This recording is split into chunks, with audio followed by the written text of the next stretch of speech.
Hola, ¿qué tal? Buenos días, amigos, alumnos hotel, personal hotel.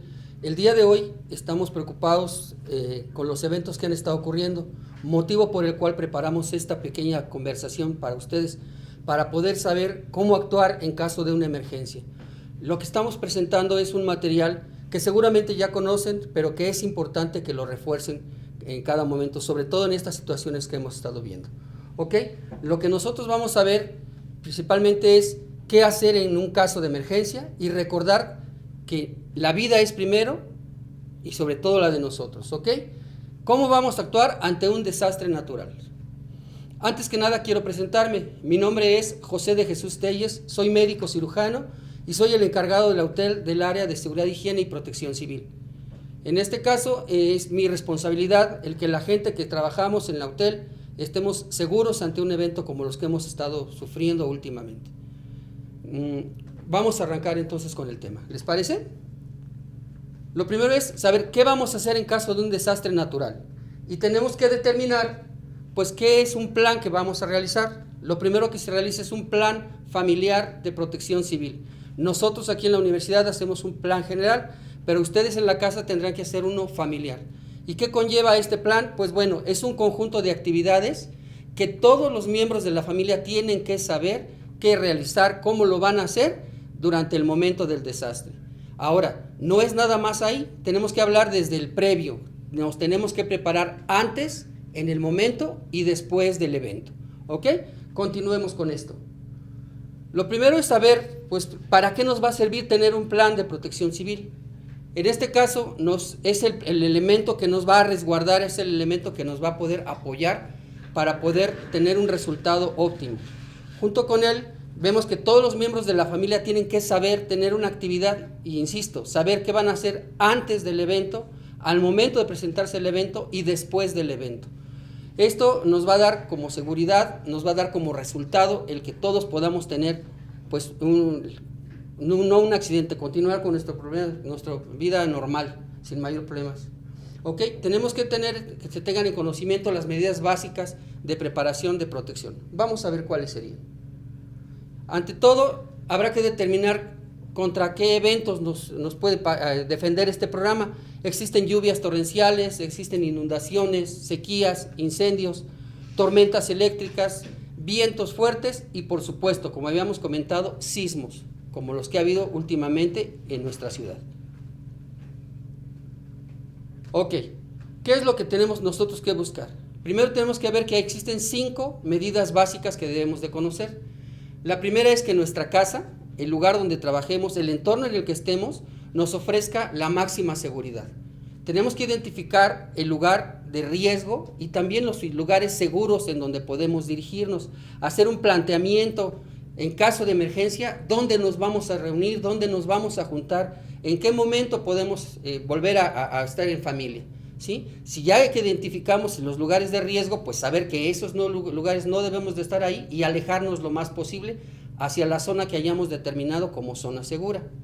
Saber qué hacer. Esto es que cada uno de los miembros de la familia conozca este plan que estamos diseñando y que sepa que nos vamos a ver en la casa de una tía, nos vamos a ver en el jardín que está a 2 cuadras de la casa, y que cada uno de ellos tenga una responsabilidad, como poder llevar un teléfono, como poder tener una maleta con ciertos elementos de vida, con los documentos que se necesitan, para que no empecemos con problemas de que tenemos que regresar al área que estamos evacuando.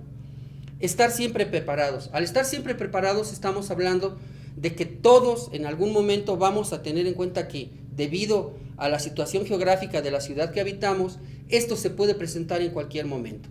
¿Qué puede pasar con esto? Bueno, pues que si nosotros sabemos cuáles son las situaciones que vive en nuestra ciudad, podemos estar preparados para hacer frente en el momento que estas ocurran.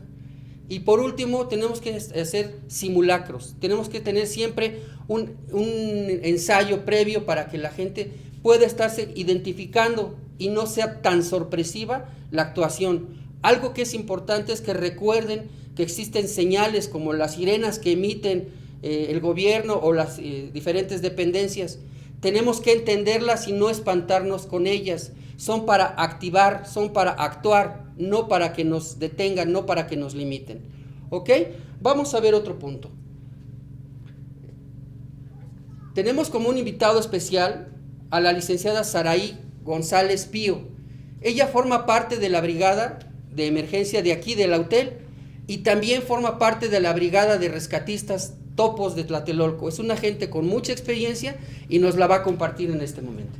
Hola Saraí, ¿cómo estás? Muy bien, muchas gracias. Qué gusto que estés aquí, sobre todo en estos temas tan difíciles que estamos viviendo. ¿Qué tal? ¿Qué nos tienes que participar a nosotros? Pues bueno, dando continuidad a lo que ya anteriormente han revisado con el médico, me gustaría compartirles un poco de mi experiencia y bueno, también hablar de estos puntos tan importantes que debemos considerar ante estas situaciones, específicamente ahorita hablando del sismo que acabamos de tener la semana pasada.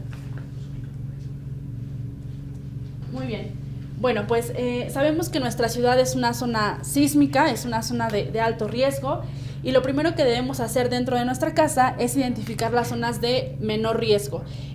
Menor riesgo, ¿por qué? Porque vivir en una casa, vivir en el Estado de México, vivir en la Ciudad de México es un riesgo total. Entonces lo primero que debemos hacer es identificar cuáles son estas zonas. Debemos alejarnos principalmente de las zonas en donde haya cosas en el techo.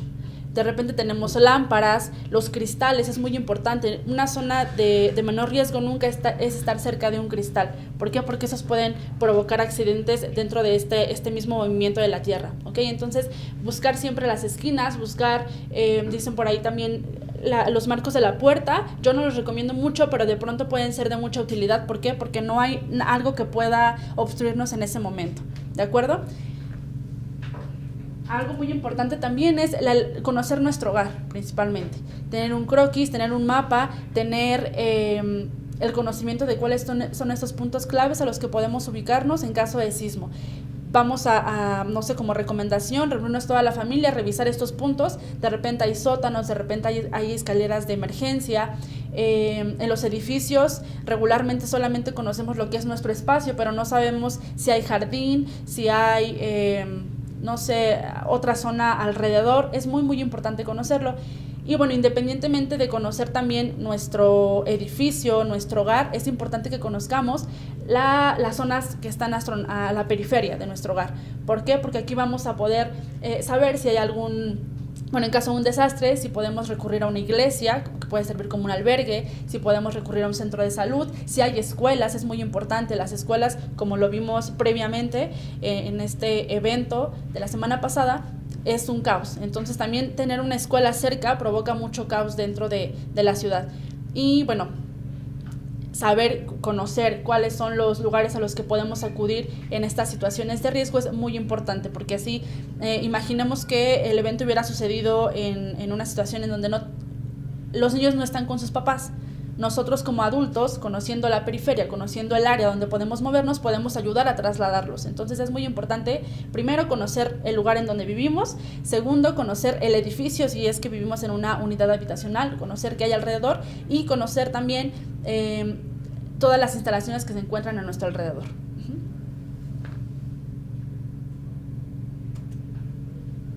Ok, como lo comentaba el médico anteriormente, los ejercicios de simulacro son muy, muy importantes dentro de la prevención de riesgos en caso de un sismo. ¿Por qué?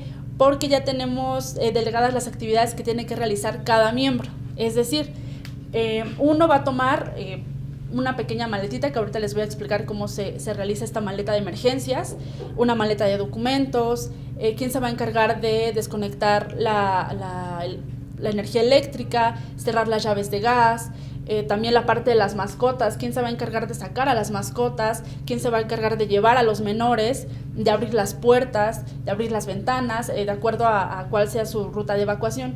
Entonces, los simulacros nos permiten precisamente ver cuántos miembros somos dentro de la familia y qué actividad va a llevar cada uno en caso de una situación real. Y bueno, bien, los siguientes puntos son muy, muy importantes. Aquí me gustaría platicarles un poco de mi experiencia en Oaxaca, en Juchitán, que fue una de las zonas más afectadas en aquel sismo. Nosotros afortunadamente como Brigada de Rescate ya no llegamos a esta área a hacer búsqueda ni rescate. ¿Por qué? Porque las personas, bueno, la población se organizó y entre ellos mismos lograron sacar a las personas que estaban en algún momento dentro de la estructura colapsada.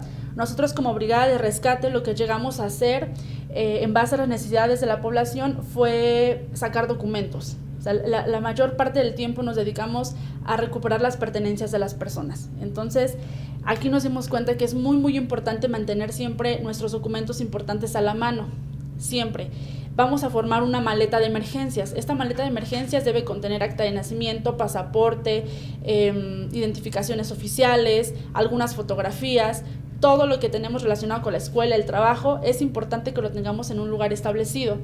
Porque, como les comentaba, en estas localidades el apoyo que nos pedían siempre era entrar a la estructura colapsada y recuperar estas pertenencias, sobre todo hablando de dinero y los documentos. Entonces esto es muy muy importante, que lo tengamos siempre a la mano. De repente lo tienen guardado hasta abajo del ropero, en los cajones, y esos no son lugares, pueden ser lugares seguros, pero no son lugares fáciles de accesar en cuanto tengamos una situación de riesgo.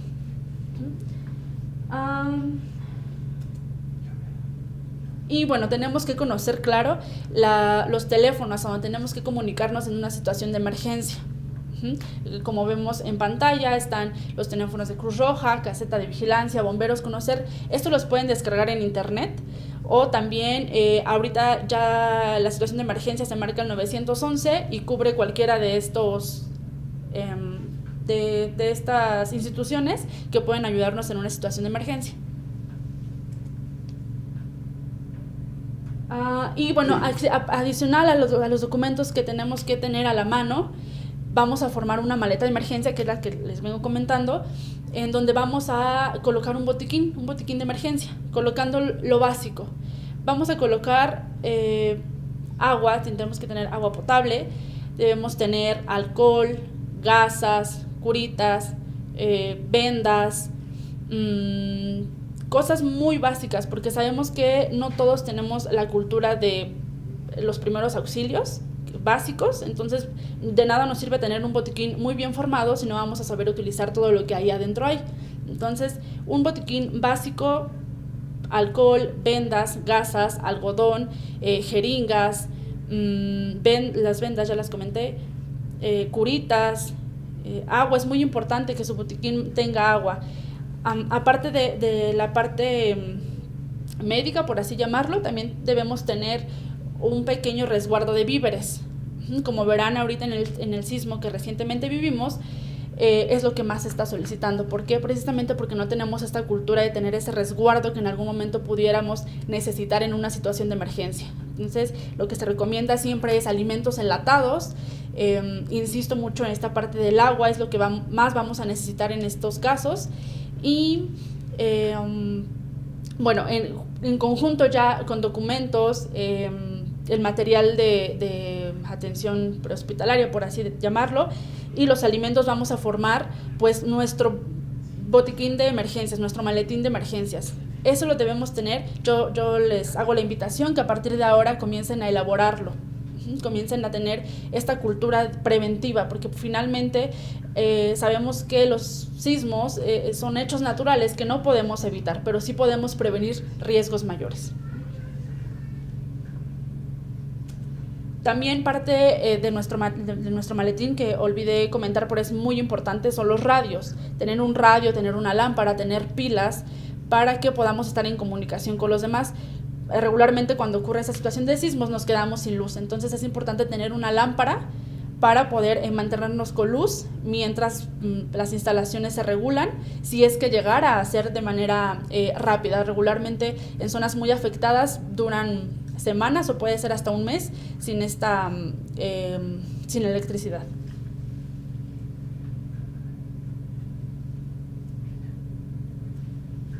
Ok, y pues bueno, nuevamente comentarles acerca de mi experiencia. Es muy importante que tomemos en cuenta estas medidas de seguridad para poder tener una prevención. Como se los comentaba, no podemos evitar este tipo de catástrofes, pero sí podemos reducir los riesgos. ¿De acuerdo? Ok, ¿qué puedo hacer si me encuentro en un auto cuando se presenta un sismo? Muy bien, esta es una pregunta muy importante. ¿Por qué? Porque ha sucedido. Muchos de ustedes estaban en sus autos mientras el simulacro estaba ocurriendo. Primero es guardar la calma, no acelerar. Mucha gente entra en pánico y acelera porque quiere ir corriendo a ver a su familia. No, es detenerse. Detengan el auto, si están en medio del tráfico, bueno, va a ser casi imposible moverse. Entonces solamente procurar que en donde estén parados no haya árboles alrededor, no haya postes de luz, no haya algún espectacular, que el área en donde ustedes se encuentren sea segura. Mucha gente también sale corriendo de los autos. Yo no recomiendo que salgan corriendo de los autos, a menos de que de verdad se encuentren en el tráfico y el auto se encuentre frente a un espectacular, frente a un árbol, frente a un poste de luz. Entonces ahí sí yo recomendaría que pudieran salir del auto. Pero si consideran que en la periferia no hay algo que genere un mayor riesgo que pueda caer sobre el auto, no hay ningún problema. Yo les recomiendo que guarden la calma, se queden en el auto y esperar hasta que pase el sismo. En caso de departamentos, ¿qué es lo mejor que podemos hacer? Ok, esta es una pregunta muy recurrente. De acuerdo a lo que yo he aprendido en la brigada en la que me encuentro, nos han indicado que en cuanto hay un sismo, la planta baja y el primer piso pueden evacuar de manera inmediata. Si se encuentran a partir del segundo piso en adelante, lo único que tienen que hacer es replegarse. ¿A dónde? A las áreas seguras, a las que ustedes deben identificar. A veces entramos en pánico y lo que queremos es salir corriendo, bajar por las escaleras, pero lamentablemente lo primero en caerse en una situación de sismo son las escaleras. Por eso no es seguro que salgan corriendo en una situación de sismo. Vamos con otra pregunta. ¿Qué acciones debemos tomar transcurrido el sismo? Bueno, hay me imagino que conocen el escudo de protección civil, que es un círculo y adentro trae un triángulo. Esto quiere decir antes, durante y después. Estas 3 etapas son las que maneja Protección Civil. Debemos conocerlas, es importante. Yo les invito a que en algún tiempo libre indaguen sobre estas 3 etapas que precisamente nos van a responder esta pregunta. De manera general, yo les puedo decir que primero, va a sonar un poco sencillo decir tomar calma, porque sabemos que es un caos, la ciudad se vuelve caótica porque no sabemos cómo actuar. Entonces, de momento lo que yo recomiendo es primeramente revisar si su hogar no sufrió daños. A veces nos confundimos porque en las paredes se hacen pequeñas fisuras, los confundimos con las grietas y entonces entramos en pánico y creemos que nuestra vivienda ya no es un lugar seguro para vivir. Entonces, esta evaluación la tiene que hacer Protección Civil. Claro, si ustedes consideran que de verdad su casa sufrió algún riesgo. Si no sufrió ningún daño, no hay ningún problema, pueden seguir habitando su vivienda. Hay que empezar a tomar medidas de seguridad desde este momento. Sabemos que después de un sismo vienen las réplicas. Y bueno, hay que estar previniendo esta parte, ¿no? Y como ya lo hemos visto en el transcurso del pasado martes, hasta el día de hoy se han presentado varias réplicas. Es importante que pues tomemos las medidas de prevención, como hace un momento se los comenté, el botiquín, los documentos, todo tenerlo a la mano y estar alertas. Eso es lo más importante, estar alertas, no creer que, bueno, como ya fue un sismo de una magnitud mayor, ahora tienen que pasar 10 años para que venga otro. No, siempre estar prevenidos porque no sabemos en qué momento pueda volver a ocurrir. Entonces, la prevención siempre va a ser la herramienta más importante para poder actuar antes, durante y después del sismo. ¿Cómo puedo saber si aún puedo habitar mi edificio transcurrido el sismo? Bueno, y esto ya lo respondí en la pregunta pasada. La autoridad indicada para poder aprobar, acreditar o no que se pueda habitar esta vivienda es Protección Civil. Entonces hay que estar en contacto con las delegaciones, los municipios, y Protección Civil es quien se encarga de realizar estas evaluaciones.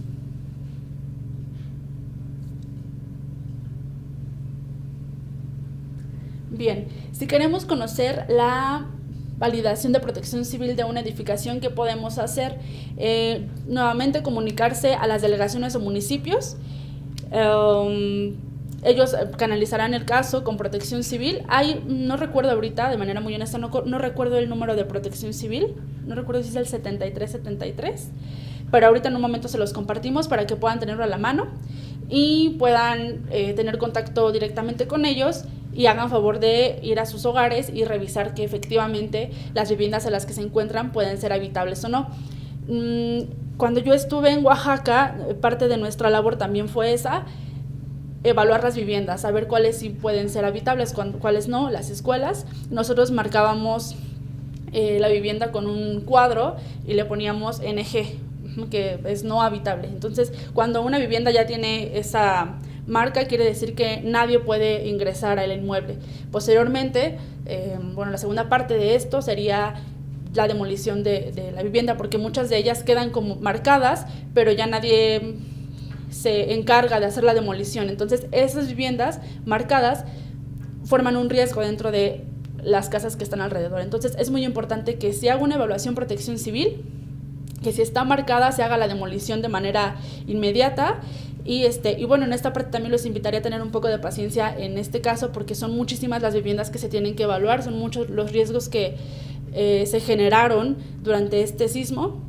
Mantener la calma y de momento si ustedes consideran que no es seguro vivir en su vivienda, bueno, tratar de estar con un familiar, con algún compañero o compañera para que se sientan un poco más seguros.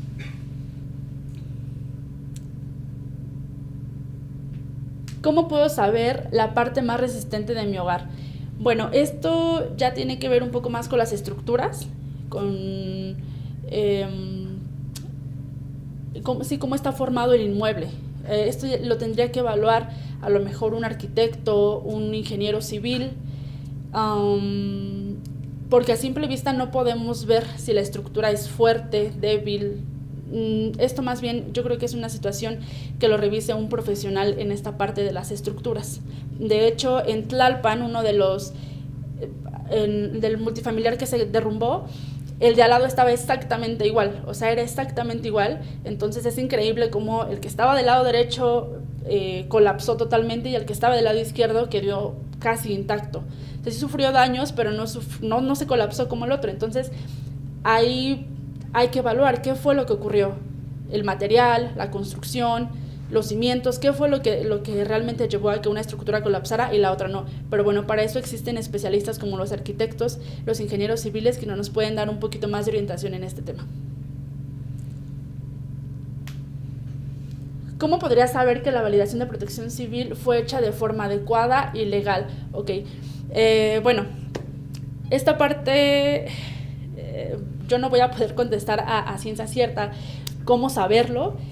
Si ustedes tienen duda, pues supongamos que Protección Civil va a evaluar sus viviendas y ustedes tienen duda, piensan que de verdad no es seguro vivir en su hogar y Protección Civil les dijo que no, los invito nuevamente a revisarlo con un profesional, con un arquitecto y con un ingeniero civil. Ellos saben cómo se hacen estas estructuras, saben los riesgos, ellos pueden orientarlos un poco más. En caso de que tengan dudas, yo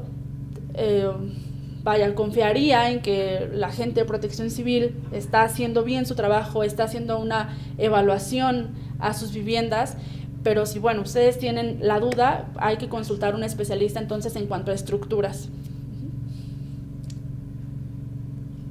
¿Qué importancia tiene la realización de un simulacro? Bueno, yo creo que mucha de todo lo que hemos hablado el día de hoy, creo que es de lo más importante que debemos valorar, porque es la parte de la prevención. He sido muy repetitiva en esta parte, pero es muy importante. No podemos evitar un desastre natural, no podemos, en absoluto, pero sí podemos prevenir y disminuir los riesgos. Entonces, los simulacros ante Protección Civil están señalados 3 por año. Sin embargo, yo pienso que no es suficiente, hay que hacer más. ¿Por qué? Porque 3 simulacros se nos olvida, o sea, va pasando el tiempo y se nos olvida. Si hacemos por lo menos uno al mes, yo creo que eso sería bastante prudente, es considerable. Y los simulacros nos van a dar la pauta a revisar qué es lo que estamos haciendo mal. Si en el primer simulacro, no sé, al hermano se le olvidó cerrar las llaves, bueno, para el siguiente entonces ya sé que tengo que cerrar las llaves. Si en el segundo simulacro a lo mejor sí cerré las llaves del gas, pero se me olvidó bajar a las mascotas, bueno, ya sé que tengo que bajar a las mascotas. Entonces esos simulacros nos van a permitir perfeccionar nuestra evacuación al momento de una situación real. Por eso, ¿qué importancia tiene la realización de un simulacro? Muchísima. Yo creo que es fundamental o hasta vital poder hacer este tipo de acciones ante una situación real. Sí, es muy importante. Yo les invitaría a que ustedes armen su proyecto, su plan de protección familiar. En verdad les va a ayudar bastante, tanto identificar las zonas de riesgo, saber cuál es la ruta de evacuación. Algo muy importante que ahorita detecté que olvidé decir anteriormente en la presentación, es que hay que tener un extintor, porque bueno, ahorita estamos hablando de un sismo, pero también estamos expuestos a un incendio, por ejemplo. Saber cómo utilizar un extintor, saber dónde ubicarlo. Regularmente siempre debe estar cerca de la cocina y la entrada principal, y bueno, si es de 2 pisos, en el segundo piso. Es muy muy importante tener consideraciones como estas, los extintores, obviamente saber cómo utilizarlo, nuestro botiquín, nuestra maleta con documentos, nuestra maleta con víveres, y bueno, todas las cosas importantes que nosotros consideremos sacar en ese momento, hay que considerarlas siempre a la mano, todo a la mano. Bueno, ¿alguna otra pregunta? ¿Qué medidas deben de tomarse en escuelas y centros educativos? Ok, eso es lo mismo que los simulacros dentro del hogar. En todas las instituciones hay un plan de protección civil y cada una debe cumplir ciertos aspectos. Las escuelas, por supuesto, no están exentas a esto, como lo vimos. Ahorita se escucha mucho la escuela que está ubicada bueno, perdón, se me fue ahorita el nombre, pero la escuela que colapsó totalmente. Yo tuve la oportunidad de estar trabajando ahí el día martes y miércoles, y de verdad es impresionante cómo eran 2 edificios y solamente uno colapsó totalmente. Es muy triste también ver que son pequeños los que estaban en riesgo, entonces ahí es mucha capacitación ante los instructores. Los profesores deben tener una constante capacitación. Capacitar también a los niños, por supuesto, dentro de sus posibilidades o necesidades. Recuerden que no es lo mismo capacitar a un niño que capacitar a un adulto, entonces necesitamos aquí mucho apoyo de los profesores, los docentes, de los directores de las instituciones, porque de repente ponemos esto en segundo término, pero es muy muy importante. Yo también, sí, muchos de ustedes me imagino que son docentes y están viendo esto, los invitaría a que realicen sus simulacros. Nuevamente, Protección Civil requiere 3 al año, pero yo los invitaría a que hagamos un poco más de manera preventiva. Entonces, las medidas a tomar es la capacitación. Es nuestra mejor arma, la información, la capacitación y el ensayo. Hay que estar ensayando constantemente. Esto nos va a ayudar a disminuir muchísimos riesgos, tanto en escuelas, hospitales, en nuestra propia casa, en nuestro lugar de trabajo. De verdad, los simulacros son una herramienta muy importante para poder saber qué hacer en esos momentos. ¿Dónde puedo capacitarme para estar mejor preparado en el tema? Afortunadamente hay diversas instituciones, incluso algunas ofrecen esas capacitaciones de manera gratuita. Protección Civil a lo largo del año genera varios programas, algunos son cursos en línea. Hay muchas brigadas, como la que pertenezco, la Brigada de Rescate Topos Tlatelolco, también ofrece este servicio de capacitación. Hay muchas instituciones también, si gustan, se los podemos compartir más adelante, en donde pueden consultarlo, pero sí es importante capacitarse, saber en dónde capacitarse, porque de repente pueden haber algunas, algunas agrupaciones que quisieran capacitarnos en este tema, pero no tienen una validez mayor. Entonces, en un momento les compartimos algunas instituciones a las cuales pudieran acudir. Hay cursos en línea, como les comentaba, de manera gratuita que pueden tomar, algunos hasta con certificaciones oficiales que nos pueden ser útiles para saber cómo actuar en este caso. ¿Qué es el triángulo de vida? Bueno, el triángulo de vida es muy, muy sonado, porque es el que supondría que nos puede ayudar en ese momento de riesgo. Aquí lo más importante, antes de tener como opción el triángulo de vida, yo lo que les recomiendo es lo que hablamos al principio, conocer su hogar. ¿Cuál es el área segura? ¿Cuál es mi área segura? Si yo considero que en esta esquina puedo estar seguro que no hay nada que caiga sobre mí, es la mejor zona. Ahora, el triángulo de vida lo que nos va a permitir es un resguardo, es evitar que algo colapse sobre mí. Es ubicarnos en una esquina, ubicarnos en una pared, en donde se forme, vaya, la palabra lo dice, un triángulo que nos va a permitir resguardar nuestra vida. Nosotros dentro de la brigada ya no manejamos tanto este triángulo de vida. Nos tratamos de enfocarnos a la parte prioritaria, que es la evacuación de manera inmediata. En caso de, como comentamos anteriormente, los edificios que tienen, hasta 5 o 6 pisos, ahí pudiera ser que utilizáramos este triángulo de vida. Me gustaría también que la información que les vamos a compartir ahorita también pudiéramos agregar esta parte del triángulo de vida con imágenes, porque creo que se explicaría mejor con una imagen para que lo entiendan de manera más adecuada. ¿Dónde o cómo puedo ayudar a las personas damnificadas tras los eventos presentados? Bueno, afortunadamente vemos que tras este evento que se suscitó la semana pasada, hubo mucha ayuda, lo cual se agradece bastante, hay mucha voluntad de poder ayudar. Lo primero que yo les aconsejaría es ayudar bajo a lo que podemos hacer, porque muchas veces llegamos queriendo hacer más, y eso en lugar de sumar, entorpece el trabajo de las personas que quisieran hacer o que saben hacer el trabajo que necesitamos en ese momento.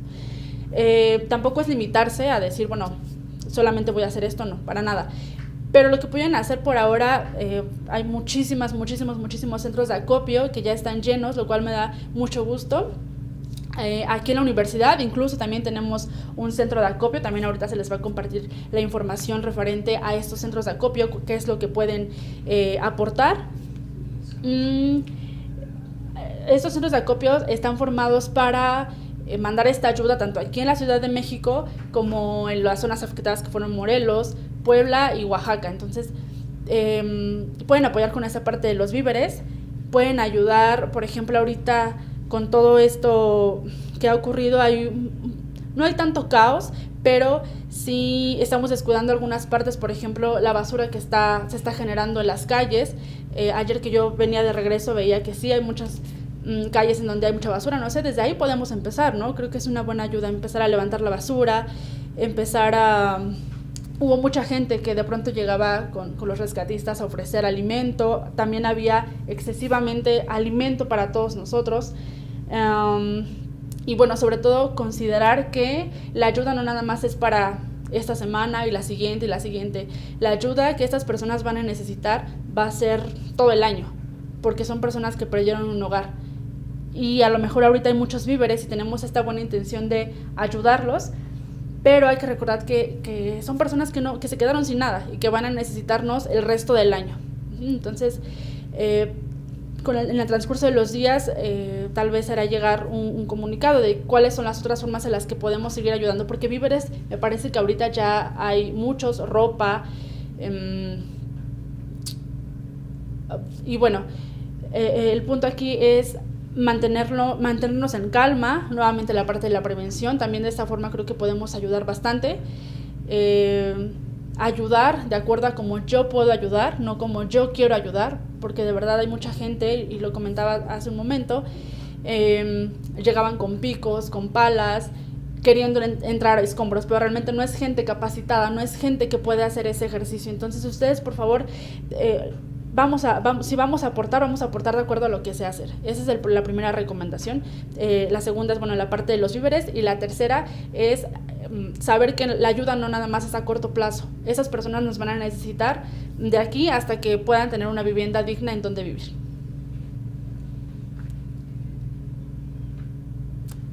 ¿Cuánto tiempo es el ideal para la evacuación de un edificio? Aquí depende de en qué nivel nos encontremos, en qué planta nos encontramos del edificio. Nosotros hemos hecho varios simulacros en edificios, hemos hecho simulacros en algunas instituciones y nos damos cuenta que el tiempo de evacuación es distinto. Realmente no existe una regla que nos diga en tantos minutos tienes que evacuar, porque las instalaciones son distintas todas. Es rápido, la palabra es rápido. Rápido me refiero, yo creo, a lo mucho 3 minutos. Decir 3 minutos yo creo que estoy exagerando, porque estamos hablando de nuestra vida.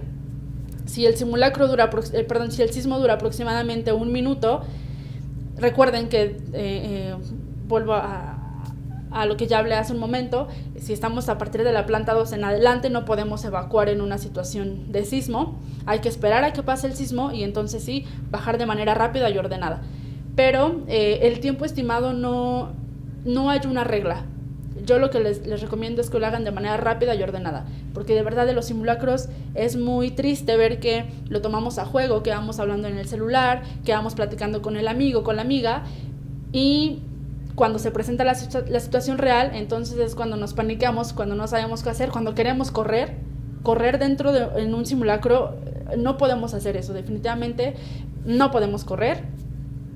Háganlo rápido, de manera ordenada, de verdad que sí se puede, sin necesidad de correr, de empujar al otro, podemos hacerlo de manera ordenada, tratar de tomar la calma, pero volviendo a la pregunta, no hay un tiempo determinado. Yo lo dejaría es que depende mucho de la instalación, pero decir 3 minutos yo creo que es demasiado. Eso se debe hacer de manera inmediata, siempre y cuando estemos en la planta baja y en el primer piso. ¿Qué se requiere para entrar a una brigada? Bueno, aquí para empezar, tendríamos que plantearnos otra pregunta. ¿Por qué quieres entrar a una brigada? Yo creo que sería lo elemental, hacernos esa pregunta, el por qué querer estar ahí. Entrar a una brigada, desde mi experiencia les puedo platicar que no es sencillo, porque la brigada en la que estoy yo es de rescate. Son entrenamientos duros, cada semana, todos los domingos. Nos encontramos ahí mismo con entrenamientos bajo estrés. Debemos tener muchas ganas. Amor al prójimo creo que es una de los elementos importantes que te debe llevar a querer estar en una brigada, porque al momento de tú decidir eso, estás decidiendo también dejar otras cosas, dejar la familia, dejar los amigos, dejar el trabajo, dejar la escuela, dejar todo por ir por esa persona que necesita tu ayuda. Entonces, ¿qué se requiere para entrar a una brigada? Bueno, ¿para qué quieres entrar a una brigada? Y posteriormente necesitas muchas ganas, mucho corazón y mucho amor al prójimo para poder hacer lo que se dedican a estas brigadas de rescate. Ok, bueno, les agradezco muchísimo que hayan podido acompañarnos el día de hoy, que haya sido útil lo que el doctor explicó, lo que yo les comparto. Si tienen más dudas, pueden compartirlas en la página, en los comentarios, y con todo gusto estaremos aclarándolas a la brevedad posible. Y de verdad, recuerden que la vida es primero. Sabemos que hay situaciones que nos rebasan y que no podemos evitar, pero lo más importante que tenemos ahora es nuestra vida.